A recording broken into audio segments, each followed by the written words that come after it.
ਪਹਿਲਾਂ ਗੱਲ ਚੱਲਦੀ ਸੀ ਜੇ ਮਮਤਾ ਬੰਗਾਲ ਜਿੱਤੂਗੀ ਤਾਂ ਇਹ ਸੰਘਰਸ਼ ਜਿੱਤਾਂਗੇ। ਉਹ ਜਿੱਤ ਵੀ ਗਈ। ਉੱਥੇ ਜਾ ਕੇ ਜਥੇਬੰਦੀਆਂ ਨੇ ਪ੍ਰਚਾਰ ਵੀ ਕੀਤਾ, ਕਿਸਾਨਾਂ ਦਾ ਬਹੁਤ ਵੱਡਾ ਉਹਦੇ 'ਚ ਯੋਗਦਾਨ ਰਿਹਾ। ਪਰ ਸਾਡੀ ਤਾਂ ਗੱਲ ਉੱਥੇ ਹੀ ਖੜੀ ਆ। ਪੰਜਾਬ ਨੇ ਉਹ ਰੋਲ ਨਿਭਾਇਆ, ਸਭ ਤੋਂ ਪਹਿਲਾਂ ਅਗਵਾਈ ਕੀਤੀ ਇਸ ਸੰਘਰਸ਼ ਦੀ, ਵਿਰੋਧ ਕੀਤਾ ਇਹਨਾਂ ਬਿੱਲਾਂ ਦਾ। ਅੱਜ ਪੰਜਾਬ ਠੰਡਾ ਪੈ ਗਿਆ। ਅਸੀਂ ਗੱਲਾਂ ਕਰ ਰਹੇ ਹਾਂ ਵੀ ਕੰਮ ਠੰਡਾ ਪੈ ਗਿਆ, ਪਤਾ ਨਹੀਂ ਕੀ ਬਣੂਗਾ। ਅਸੀਂ ਹੀ ਉਹ ਲੋਕ ਸੀ ਜਦੋਂ ਪਹਿਲਾਂ ਦਿੱਲੀ ਗਏ ਆ ਤਾਂ ਅਸੀਂ ਇਹ ਗੱਲਾਂ ਕਰਦੇ ਹੁੰਦੇ ਸੀ ਵੀ ਹੁਣ ਤਾਂ ਮੋਦੀ ਨੂੰ ਮੰਨਣਾ ਹੀ ਪਊਗਾ, ਅਸੀਂ ਦਿੱਲੀ ਤੱਕ ਲਈ। ਤਾਂ ਮੈਂ ਬਸ ਇਹੀ ਬੇਨਤੀ ਕਰਨਾ ਚਾਹੁੰਦਾ, ਫੈਸਲਾ ਤੁਹਾਡੇ ਹੱਥ 'ਚ ਹੈ। ਨਹੀਂ ਤਾਂ ਹੁਣ ਇਹ ਹੋਊਗਾ ਕਰੋਨਾ ਦੀ ਆੜ 'ਚ ਲੈ ਕੇ ਹੁਣ ਉੱਥੋਂ ਆਉਣ ਵਾਲੇ ਦਿਨਾਂ 'ਚ ਤੁਹਾਨੂੰ ਖਬਰਾਂ ਕਈ ਜਿਹੀਆਂ ਮਿਲਣਗੀਆਂ। ਆਉਣ ਵਾਲੇ ਦਿਨਾਂ 'ਚ ਉਹਨਾਂ ਨੇ ਕੀ ਪਲਾਨ ਕਰਨਾ ਵੀ ਧਰਨੇ ਦੇ ਵਿੱਚ ਕਰੋਨਾ ਪੋਜ਼ਿਟਿਵ ਮਰੀਜ਼ ਕੱਢਣੇ ਸ਼ੁਰੂ ਕਰ ਦੇਣੇ ਨੇ। ਤਾਂ ਉਹ ਕਰੋਨਾ ਦੀ ਆੜ 'ਚ ਧਰਨਾ ਪੱਟਣ ਲਈ ਗਵਰਨਮੈਂਟ ਪੂਰੀ ਪੱਬਾਂ ਭਾਰ ਹੋਈ ਬੈਠੀ ਹੈ। ਨੌਜਵਾਨ ਭੈਣ ਭਰਾ ਅਪਣਾ ਲੈਣ ਤਾਂ ਸਾਡੇ ਜਿਹੜੇ ਪੰਜਾਬੀ ਜੇ ਆਪਾਂ ਕਹੀਏ ਸਾਡੇ ਦਿਨ ਫਿਰ ਜਾਣਗੇ, ਦਿਨ ਬਦਲ ਜਾਣਗੇ। ਕਿਉਂਕਿ ਲਾਮਬੰਦੀ ਹਰ ਇੱਕ ਚੀਜ਼ ਦੀ ਬਹੁਤ ਜ਼ਰੂਰੀ ਹੁੰਦੀ ਹੈ। ਉਹ ਕਹੀ ਲੈ ਕੇ ਬਿਨਾਂ ਪਲਾਨ ਤੋਂ ਕਦੇ ਵੀ ਜਿਹੜੀ ਕੋਈ ਵੀ ਜੰਗ ਹੈ, ਕੋਈ ਵੀ ਗੇਮ ਹੈ, ਉਹ ਕਦੇ ਸਕਸੈਸ ਨਹੀਂ ਹੁੰਦੀ। ਸੋ ਮੈਨੂੰ ਲੱਗਦਾ ਇਦੋਂ ਵਧੀਆ ਮਾਈਂਡ, ਇਦੋਂ ਵਧੀਆ ਤੁਹਾਨੂੰ ਲਾਮਬੰਦ ਕਰਨ ਲਈ, ਜਿਨ੍ਹਾਂ ਨੂੰ ਪੰਜਾਬੀ 'ਚ ਅਸੀਂ ਕਹਿ ਦਈਏ ਲੀਡਰ ਨਹੀਂ ਮਿਲ ਸਕਦਾ। ਜਿੱਦਾਂ ਬਾਈ ਉਹਨਾਂ ਨੇ ਧਰਨੇ ਦੇ ਵਿੱਚ ਵੀ ਬਹੁਤ ਵੱਡਾ ਯੋਗਦਾਨ ਪਾਇਆ, ਜਿੱਦਾਂ ਉਹਨਾਂ ਨੇ ਦੱਸਿਆ 26 ਤਰੀਕ ਨੂੰ ਪੁਰਾਣੇ ਦਿਨਾਂ ਦਾ ਚੇਤਾ ਕਰਵਾਤਾ। ਤੁਸੀਂ ਸਾਰੇ ਜਿਹੜੇ ਬਹੁਤ ਚੰਗੇ ਤਰੀਕੇ ਨਾਲ ਵਾਕਿਫ ਹੋ। ਜਿਵੇਂ ਜਿਵੇਂ ਕਿਸਾਨੀ ਸੰਘਰਸ਼ ਸ਼ੁਰੂ ਹੋਇਆ, ਕਿਉਂਕਿ ਹਰ ਇੱਕ ਬੰਦੇ ਦੇ ਹੱਥ 'ਚ ਮੋਬਾਈਲ ਹੈ, ਉਹਨੂੰ ਪੰਜਾਬ ਛੱਡੋ ਦੁਨੀਆ ਦੀ ਪੂਰੀ ਦੀ ਖਬਰ ਹੈ ਕਿ ਦੁਨੀਆ ਦੇ ਵਿੱਚ ਕੀ ਹੋ ਰਿਹਾ ਹੈ। ਮੀਡੀਆ ਦਾ ਜਿੱਥੇ ਇੱਕ ਸਾਨੂੰ ਬਹੁਤ ਵੱਡਾ ਫਾਇਦਾ ਹੋਇਆ, ਉਹਦੇ ਨਾਲ ਨਾਲ ਨੁਕਸਾਨ ਵੀ ਬਹੁਤ ਹੋਇਆ। ਅਸੀਂ ਰਹੀ ਇਕੱਲੇ ਮੋਬਾਈਲਾਂ ਜੋਗੇ ਹੋ ਗਏ। ਕੋਈ ਚੰਗੀ ਚੀਜ਼ ਦੇਖੀਏ ਨਾ ਦੇਖੀਏ, ਸਾਰੀ ਦਿਹਾੜੀ ਟਾਈਮ ਉਹਦੇ ਤੇ ਖਰਾਬ ਕਰ ਦਿੰਦੇ ਆ। ਇਹ ਬਣਿਆ ਤਾਂ ਸਾਡੀ ਚੰਗਿਆਈ ਲਈ ਸੀ, ਪਰ ਇਹ ਹੋ ਸਾਡੇ ਤੇ ਉਲਟਾ ਨੈਗੇਟਿਵ ਅਸਰ ਪੈ ਗਿਆ ਨਾ। ਇਹ ਵੀ ਕਿਤੇ ਨਾ ਕਿਤੇ ਮੰਨਣਾ ਪਊਗਾ। ਪਰ ਇਹਦਾ ਸਾਡੇ ਧਰਨੇ ਨਾਲ ਕੋਈ ਲੈਣਾ ਦੇਣਾ ਨਹੀਂ। ਇਹ ਇੱਕ ਸਮਾਜਿਕ ਜਿਹੜੀ ਅੱਜ ਕੱਲ੍ਹ ਦਿਖਾਂਤ ਵਾਪਰ ਰਿਹਾ, ਇਹਦੇ ਵਿੱਚ ਮੈਂ ਵੀ ਆ ਜਾਂਦਾ ਜੇ ਕਿਤੇ ਬੜਾ ਸਮਾਂ ਵਿਹਲਾ ਹੋਵੇ। ਇਹਨਾਂ ਪਿਛਲੇ ਦਿਨਾਂ ਦਰਮਿਆਨ ਮੈਂ ਤੁਹਾਨੂੰ ਇੱਕ ਗੱਲ ਤੁਹਾਡੇ ਨਾਲ ਸਾਂਝੀ ਕਰਦਾ ਕਿ ਆਪਾਂ ਅਕਸਰ ਇਹ ਗੱਲ ਹਰ ਇੱਕ ਬੰਦੇ ਤੋਂ ਸੁਣੀ ਹੈ ਕਿ ਜ਼ਮਾਨਾ ਬਦਲ ਗਿਆ ਭਾਈ, ਨਾ ਹੁਣ ਇਹ ਜਿਹੇ ਲੋਕ ਰਹੇ ਨੇ, ਨਾ ਹੁਣ ਇਹ ਜਿਹੀਆਂ ਗੱਲਾਂ ਰਹੀਆਂ ਨੇ। ਤਾਂ ਮੈਂ ਤੁਹਾਡੇ ਨਾਲ ਇੱਕ ਕਿੱਸਾ ਸਾਂਝਾ ਕਰਦਾ। ਪਿਛਲੇ ਦਿਨਾਂ ਦਰਮਿਆਨ ਵੱਖ-ਵੱਖ ਪਿੰਡਾਂ 'ਚ ਜਾਣ ਦਾ ਮੌਕਾ ਮਿਲਿਆ, ਬਜ਼ੁਰਗਾਂ ਨਾਲ ਵਿਚਾਰ ਵਟਾਂਦਰੇ ਹੋਏ, ਉਹਨਾਂ ਨਾਲ ਗੱਲਾਂ ਬਾਤਾਂ ਹੋਈਆਂ। ਤਾਂ ਆ ਜਿਹੜੀ ਆਪਾਂ ਮੈਂ ਪਹਿਲਾਂ ਗੱਲ ਕਹਿ ਕੇ ਹਟਿਆ ਵੀ ਜ਼ਮਾਨਾ ਬਦਲ ਗਿਆ, ਨਾ ਉਹ ਲੋਕ ਰਹੇ ਨੇ, ਨਾ ਗੱਲਾਂ ਰਹੀਆਂ ਨੇ, ਇਹ ਮੇਰੇ ਦਿਲ ਤੋਂ ਜਿਹੜਾ ਵਹਿਮ ਸੀ ਉਹ ਨਿਕਲਿਆ। ਮੈਨੂੰ ਲੱਗਿਆ ਵੀ ਅਸੀਂ ਹੀ ਜ਼ਮਾਨਾ ਕਿਹਨੇ ਬਦਲਣਾ ਹੁੰਦਾ, ਤੁਸੀਂ ਆਪ ਹੀ ਬਦਲਣਾ ਹੁੰਦਾ। ਅਸੀਂ ਹੀ ਆਪਣੇ ਬਜ਼ੁਰਗਾਂ ਨੂੰ ਟਾਈਮ ਦੇਣਾ ਛੱਡਦਾ, ਉਹਨਾਂ ਦੇ ਕੋਲ ਬਹਿਣੋਂ ਉੱਠਣੋਂ ਹਟ ਕੇ ਉਹਨਾਂ ਨਾਲ ਗੱਲਬਾਤ। ਕਿਉਂਕਿ ਬਜ਼ੁਰਗਾਂ ਕੋਲੇ ਇੱਕ ਜ਼ਿੰਦਗੀ ਦਾ ਲੰਬਾ ਤਜਰਬਾ ਹੁੰਦਾ ਹੈ, ਹੰਢਾਇਆ ਇਹਨਾਂ ਨੇ ਸਾਰੀ ਜ਼ਿੰਦਗੀ ਕਰਕੇ, ਐਡੇ ਐਡੇ ਘਰ-ਬਾਰ, ਐਡੀਆਂ ਜ਼ਮੀਨਾਂ ਪੱਧਰੀਆਂ ਕੀਤੀਆਂ ਸਾਡੇ ਬਜ਼ੁਰਗਾਂ ਨੇ ਕੀਤੀਆਂ। ਅਸੀਂ ਇਹਨਾਂ ਕੋਲ ਸੇਧ ਲੈ ਕੇ ਚੱਲ ਸਕਦੇ ਹਾਂ, ਪਰ ਤਰਾਸਦੀ ਤੇ ਦਿਖਾਉਣ ਅੱਜ ਦੀ ਡੇਟ ਇਹ ਹੈ ਕਿ ਅਸੀਂ ਆਪਣੇ ਆਪ ਹੀ ਇੰਨੇ ਬਿਜ਼ੀ ਹੋ ਗਏ, ਬਜ਼ੁਰਗਾਂ ਕੋਲ ਬਹਿੰਦੇ ਨਹੀਂ, ਨਾ ਕੋਈ ਇਹਨਾਂ ਦੀ ਗੱਲ ਸੁਣਦੇ ਆ। ਇਹ ਤਾਂ ਹੋ ਗਈਆਂ ਇੱਕ ਦੋ ਸਮਾਜਿਕ ਗੱਲਾਂ ਜਿਹੜੀਆਂ ਲੱਗੀਆਂ ਵੀ ਬਹੁਤ ਵੱਡੇ ਪੱਧਰ ਤੇ ਜਿਹੜਾ ਸਮਾਜ 'ਚ ਚੇਂਜ ਆ ਰਿਹਾ। ਇਹ ਕਿਤੇ ਨਾ ਕਿਤੇ ਸਾਡੇ ਲਈ ਨੈਗੇਟਿਵਿਟੀ ਪੈਦਾ ਕਰਦੀਆਂ ਨੇ। ਕਿਉਂਕਿ ਜਦੋਂ ਤੱਕ ਤੁਸੀਂ ਸਿਆਣਿਆਂ ਨੇ ਕਿਹਾ ਕੋਈ ਸਲਾਹ ਹੈ ਜਿਹੜੀ ਉਹ ਕੰਧ ਦੀ ਵੀ ਲੈ ਲੈਣੀ ਚਾਹੀਦੀ ਹੈ। ਜਦੋਂ ਤੱਕ ਤੁਸੀਂ ਕਿਸੇ ਸਿਆਣੇ ਬੰਦੇ ਕੋਲ ਬੈਠੋ ਨਹੀਂ, ਤੁਹਾਨੂੰ ਅੱਗੇ ਜ਼ਿੰਦਗੀ ਦਾ ਨਹੀਂ ਪਤਾ ਲੱਗੂਗਾ ਵੀ ਤੁਸੀਂ ਜ਼ਿੰਦਗੀ 'ਚ ਕਿਵੇਂ ਵਿਚਰਨਾ ਹੈ। ਕਿਉਂਕਿ ਉਹ ਕਹਿ ਦਿੰਦੇ ਆ ਵੀ ਬੰਦਾ ਆਪਣੇ ਘਰੋਂ ਹੀ ਸਭ ਕੁਝ ਸਿੱਖਦਾ ਹੈ, ਆਪਣੇ ਮਾਂ-ਪਿਓ ਤੋਂ ਸੰਸਕਾਰ ਸਿੱਖਦਾ, ਬਾਹਰ ਜਾ ਕੇ ਫਿਰ ਪਤਾ ਲੱਗਦਾ। ਕਈ ਵਾਰੀ ਕਹਿ ਦਿੰਦੇ ਆ ਵੀ ਮੁੰਡੇ ਨੂੰ ਬਹੁਤ ਅਦਬ ਹੈ, ਇਹਦੇ ਮਾਂ-ਪਿਓ ਨੇ ਇਹਨੂੰ ਚੰਗੀ ਸਿੱਖਿਆ ਦਿੱਤੀ ਹੈ। ਇੱਥੇ ਆ ਕੇ ਇਸ ਬੈਠਣ ਦਾ ਫਾਇਦਾ ਤੁਹਾਨੂੰ ਸਮਾਜ 'ਚ ਬਾਹਰ ਜਾ ਕੇ ਮਿਲਦਾ ਹੈ, ਤੁਹਾਡੀ ਬੋਲਬਾਣੀ ਤੋਂ, ਤੁਹਾਡੇ ਪਹਿਰਾਵੇ ਤੋਂ, ਤੁਹਾਡੀ ਸੂਝ-ਬੂਝ ਚੇਤਨਾ ਤੋਂ। ਤਾਂ ਕਿਸਾਨੀ ਸੰਘਰਸ਼ ਦੀ ਆਪਾਂ ਗੱਲ ਕਰਦੇ ਸੀ 26 ਤਰੀਕ ਨੂੰ, ਉਦੋਂ ਪਹਿਲਾਂ ਵੀ। ਹੁਣ ਤਾਂ ਪੰਜਾਬ 'ਚ ਤਾਂ ਮੈਨੂੰ ਲੱਗਦਾ ਆਲਮੋਸਟ ਸਾਲ ਦੇ ਨੇੜੇ ਤੇੜੇ ਹੋਣ ਵਾਲਾ ਹੋ ਗਿਆ, 7-8 ਮਹੀਨੇ ਹੋ ਗਏ, 6-7 ਮਹੀਨੇ ਦਿੱਲੀ ਬੈਠਿਆਂ ਨੂੰ ਹੋ ਗਏ।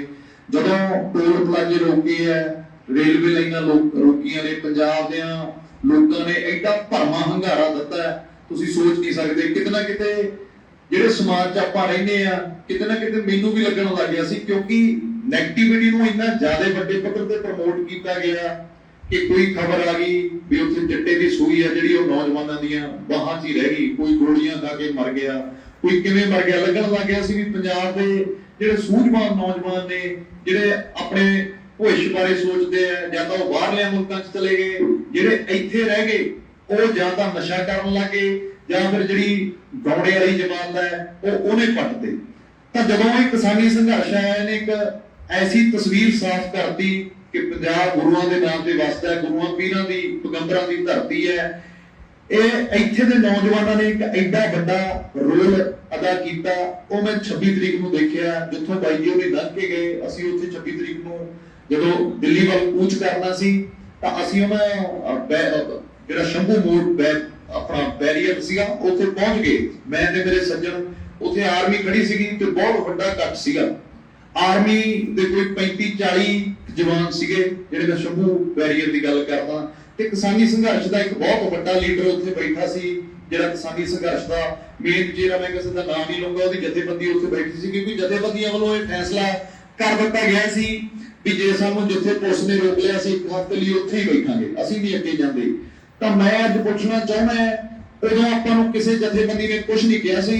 ਲੋਕਾਂ ਨੇ ਆਪ ਮੁਹਾਰੇ ਉਹ ਬੈਰੀਗੇਟ ਪੱਟ ਕੇ, ਉਹ ਜਦੋਂ ਬੈਰੀਗੇਟ ਉੱਥੋਂ ਸਿੱਟਿਆ, ਜਿਹਦੀ ਫੋਟੋ ਵਾਇਰਲ ਹੁੰਦੀ ਆ, ਅਸੀਂ ਉਸ ਵਕਤ ਉੱਥੇ ਮੌਜੂਦ ਸੀ, ਘੱਗਰ ਦੇ ਵਿੱਚ ਸਿੱਟਿਆ। ਤਾਂ ਮਹਾਰਾਜ ਦੀ ਹਜ਼ੂਰੀ 'ਚ, ਕਿਉਂਕਿ ਪੰਜਾਬੀ ਜਦੋਂ ਕੋਈ ਵੀ ਕੰਮ ਕਰਦੇ ਆ ਤਾਂ ਸਾਡਾ ਨਾਰਾ ਬਹੁਤ ਮਹਾਰਾਜ ਦੀ ਹਜ਼ੂਰੀ 'ਚ ਅਸੀਂ ਗੁਰੂ ਦਾ ਨਾਮ ਲੈ ਕੇ ਚੱਲਦੇ ਆ। ਜਕਾਰਿਆਂ ਦੀ ਉੱਥੇ ਵਰਖਾ ਹੋ ਗਈ ਤੇ ਲੋਕਾਂ ਨੇ ਬੋਲੇ ਸੋਨੇ ਹਾਲ ਦੇ ਜਗਾਰੇ ਲਾ ਕੇ ਟਰੈਕਟਰ ਆਪਦੇ ਤੋਰੇ। ਜਦੋਂ 150-200 ਟਰਾਲੀ ਲੰਘੀ ਤਾਂ ਉਹ ਜਥੇਦਾਰ ਉੱਥੇ ਜਿਹੜੇ ਬੈਠੇ ਸੀ ਤਾਂ ਉਹਨਾਂ ਨੇ ਕਿਹਾ ਵੀ ਹੁਣ ਤਾਂ ਯਾਰ ਬਹੁਤ ਸ਼ਰਮ ਦੀ ਗੱਲ ਹੋ ਗਈ ਵੀ ਹੁਣ 200 ਟਰਾਲੀ ਨਾ ਲੰਘੀ, ਹੁਣ ਜਾਣਾ ਹੀ ਪੈਣਾ, ਸਾਨੂੰ ਹੋਰ ਕੋਈ ਚਾਰਾ ਹੈ ਨਹੀਂ। ਫਿਰ ਉਹ ਪਿੱਛੋਂ ਗਏ ਸਾਡੇ। ਪਹਿਲਾਂ ਕੌਣ ਗਿਆ? ਸਾਨੂੰ ਨਾ ਕੋਈ ਲੈ ਕੇ ਗਿਆ, ਨਾ ਕਿਸੇ ਸਿੰਗਰ ਦੇ ਕਹਿਣ ਤੇ ਗਏ ਆ, ਨਾ ਕਿਸੇ ਜਥੇਬੰਦੀ ਦੇ ਕਹਿਣ ਤੇ ਗਏ ਆ। ਸਾਡੇ ਤਨ ਬਦਨ 'ਚ ਅੱਗ ਲੱਗੀ ਸੀ ਵੀ ਸਾਡੀਆਂ ਜ਼ਮੀਨਾਂ ਗਵਰਨਮੈਂਟ ਕਿਵੇਂ ਖੋਹ ਰਹੀ ਹੈ, ਅਸੀਂ ਆਪਣੀਆਂ ਜ਼ਮੀਨਾਂ ਬਚਾਉਣੀਆਂ ਨੇ, ਉਹਦੇ ਲਈ ਸਾਨੂੰ ਕੁਝ ਵੀ ਕਰਨਾ ਪੈ ਜਾਵੇ। ਤਾਂ ਆਪ ਮੁਹਾਰੇ ਗਏ। ਅੱਜ ਆਪਾਂ ਉਸ ਗੱਲ ਤੋਂ ਮੁੜ ਕੇ ਅੱਜ ਫਿਰ ਇੱਥੇ ਆ ਜਾਈਏ ਵੀ ਜਥੇਬੰਦੀਆਂ ਕੋਈ ਪ੍ਰੋਗਰਾਮ ਦਿੰਦੀਆਂ ਨੇ, ਨਹੀਂ ਦਿੰਦੀਆਂ, ਉਹ ਇੱਕ ਬਾਅਦ ਦੀਆਂ ਗੱਲਾਂ ਨੇ। ਪਰ ਆਪਾਂ ਇਹ ਸੰਘਰਸ਼ ਠੰਡਾ ਕਿਉਂ ਪਾ ਲਿਆ? ਅੱਜ ਪਿੰਡਾਂ 'ਚ ਗੱਲਾਂ ਹੁੰਦੀਆਂ ਨੇ ਵੀ ਹੁਣ ਤਾਂ ਠੰਡਾ ਪੈ ਗਿਆ, ਪਤਾ ਨਹੀਂ ਕੀ ਬਣੂਗਾ ਕੀ ਨਹੀਂ ਬਣੂਗਾ।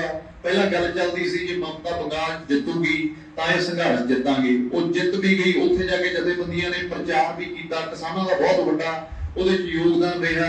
ਪਰ ਸਾਡੀ ਤਾਂ ਗੱਲ ਉੱਥੇ ਹੀ ਖੜੀ ਹੈ।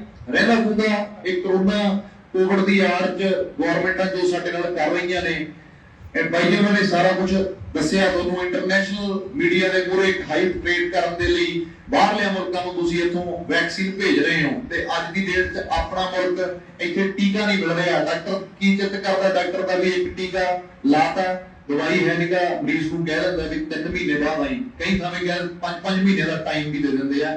ਬਲਕਿ ਹੁਣ ਇਹ ਚਾਹੀਦਾ ਜੋ ਪੂਰੀ ਦੁਨੀਆ 'ਚ ਜੋ ਚੱਲ ਰਿਹਾ, ਅੱਜ ਇੱਕ ਟੀਕਾ ਲੱਗਿਆ ਤਾਂ 30 ਦਿਨਾਂ ਬਾਅਦ ਦੂਜਾ ਟੀਕਾ ਲੱਗੂਗਾ। ਹੁਣ ਜਦੋਂ ਇਹਨਾਂ ਕੋਲ ਵੈਕਸੀਨ ਨਹੀਂ, ਟਾਈਮ ਤਾਂ ਇਹਨਾਂ ਨੇ ਆਪਣੇ ਆਪ ਹੀ ਦੇਣਾ। ਤਾਂ ਕਰੋਨਾ ਤੋਂ ਤਾਂ ਮੇਰੇ ਕਹਿਣ ਦਾ ਭਾਵ ਇਹ ਹੈ ਵੀ ਕਿਤੇ ਨਾ ਕਿਤੇ ਆਪਾਂ ਬਚ ਵੀ ਜਾਵਾਂਗੇ। ਪਰ ਜੇ ਕਰੋਨਾ ਦੀ ਆੜ 'ਚ ਇਹ ਕਾਲੇ ਕਾਨੂੰਨ ਗਵਰਨਮੈਂਟ ਨੇ ਲਾਗੂ ਕਰਦੇ 2-4 ਸਾਲ ਦੇ ਵਿੱਚ ਲੈ ਦੇ ਕੇ, ਜਿਹੜਾ ਸਾਡਾ ਪਿਤਾ ਪੁਰਖੀ ਕੀਤਾ, ਕਿਸੇ ਕੋਲ 2 ਕਿੱਲੇ ਆ, ਕਿਸੇ ਕੋਲ 4 ਕਿੱਲੇ ਆ, ਕੋਈ ਠੇਕੇ ਤੇ ਲੈ ਕੇ ਖੇਤੀ ਕਰਦਾ, ਆਪ ਦਾ ਰੁਜ਼ਗਾਰ ਚਲਾਉਂਦਾ, ਤਾਂ ਉਹ ਗਵਰਨਮੈਂਟ ਕਾਰਪੋਰੇਟ ਦੇ ਹੱਥਾਂ 'ਚ ਦੇ ਦੂਗੀ ਤੇ ਇੱਥੇ ਰਾਸ਼ਟਰਪਤੀ ਰਾਜ ਲਾ ਕੇ ਡਾਂਗਾ ਮਾਰ ਕੇ ਸਾਨੂੰ ਜ਼ਿਆਦਾ ਇੱਥੇ ਗੁਲਾਮ ਬਣਾ ਲਿਆ ਜਾਊਗਾ। ਜਾਂ ਫਿਰ ਸਾਨੂੰ ਬਾਹਰ, ਹੁਣ ਹਰ ਇੱਕ ਆਪਾਂ ਕਹਿ ਦਿੰਦੇ ਆ ਵੀ ਨੌਜਵਾਨ ਬਾਹਰ ਜਾ ਕੇ ਆਪਣਾ ਫਿਊਚਰ ਬਣਾਉਂਦੇ ਆ, ਤਾਂ ਸਾਰਾ ਪੰਜਾਬ ਬਾਹਰ ਨਹੀਂ ਜਾ ਸਕਦਾ। ਤੇ ਮੈਨੂੰ ਲੱਗਦਾ ਭੱਜਣਾ ਸਭ ਤੋਂ ਵੱਡੀ ਕਾਇਰਤਾ ਹੁੰਦੀ ਹੈ ਵੀ ਆਪਣੀ ਧਰਤੀ ਛੱਡ ਕੇ, ਆਪਣਾ ਦੇਸ਼ ਛੱਡ ਕੇ ਭੱਜਣਾ, ਆਪਣਾ ਪਿੰਡ ਛੱਡ ਕੇ ਭੱਜਣਾ। ਮਜਬੂਰੀਆਂ ਨੇ। ਮੈਂ ਜਿਹੜੇ ਬਾਹਰ ਗਏ ਨੇ ਉਹਨਾਂ ਨੂੰ ਮਾੜਾ ਨਹੀਂ ਕਹਿੰਦਾ ਵੀ ਉਹ ਬਾਹਰਲੇ ਮੁਲਕਾਂ 'ਚ ਜਾਂਦੇ ਨੇ, ਅਸੀਂ ਖੁਦ ਜਾਂਦੇ ਆ। ਜਦੋਂ ਇੱਥੇ ਕੋਈ ਰੁਜ਼ਗਾਰ ਨਹੀਂ ਮਿਲਦਾ, ਹਰ ਇੱਕ ਬੰਦੇ ਨੇ ਆਪਣੇ ਪਰਿਵਾਰ ਬਾਰੇ ਸੋਚਣਾ ਹੈ, ਆਪਣੇ ਫਿਊਚਰ ਬਾਰੇ ਸੋਚਣਾ ਹੈ। ਪਰ ਮੈਨੂੰ ਲੱਗਦਾ ਜੇ ਸਾਰੇ ਬਾਹਰ ਚਲੇ ਜਾਵਾਂਗੇ ਤਾਂ ਸਾਡੇ ਘਰਾਂ ਤੇ ਕਬਜ਼ਾ ਹੋ ਜਾਊਗਾ। ਪਿੱਛੋਂ ਆ ਕੇ ਬੋਲੀ ਸਾਡੀ ਖੋਲੀ ਗਈ ਹੈ। ਅੱਜ ਵਾਤਾਵਰਨ ਦਾ ਹਾਲ ਦੇਖੀਏ, ਇੱਥੇ ਘਰ ਘਰ ਦੇ ਵਿੱਚ ਕੈਂਸਰ ਹੈ, ਪਾਣੀ 350 ਫੁੱਟ ਤੋਂ ਥੱਲੇ ਪਾਣੀ ਜਾ ਵੜਿਆ, ਫਸਲਾਂ ਦਾ ਸਾਡੇ ਕੋਲ ਫਸਲੀਕਰਨ ਹੈ ਨਹੀਂ। ਤਾਂ ਇਹਦੇ ਖਿਲਾਫ ਹੁਣ ਇਹ ਇੰਨੀ ਅੱਤ ਹੋ ਚੁੱਕੀ ਹੈ। ਕਿਸਾਨੀ ਸੰਘਰਸ਼ 'ਚ ਪੰਜਾਬ ਨੇ ਉਹ ਰੋਲ ਨਿਭਾਇਆ, ਸਭ ਤੋਂ ਪਹਿਲਾਂ ਅਗਵਾਈ ਕੀਤੀ ਇਸ ਸੰਘਰਸ਼ ਦੀ, ਵਿਰੋਧ ਕੀਤਾ ਇਹਨਾਂ ਬਿੱਲਾਂ ਦਾ। ਨਾਲ ਹਰਿਆਣੇ ਨੂੰ ਜਦੋਂ ਲੈ ਕੇ ਚੱਲੇ ਆ, ਹਰਿਆਣੇ ਵਾਲੇ ਵੀਰਾਂ ਦਾ ਵੀ ਮੈਂ ਇੱਥੇ ਇੰਨਾ ਧੰਨਵਾਦੀ ਆ ਵੀ ਉਹਨਾਂ ਨੇ ਉਹ ਰੋਲ ਨਿਭਾਇਆ।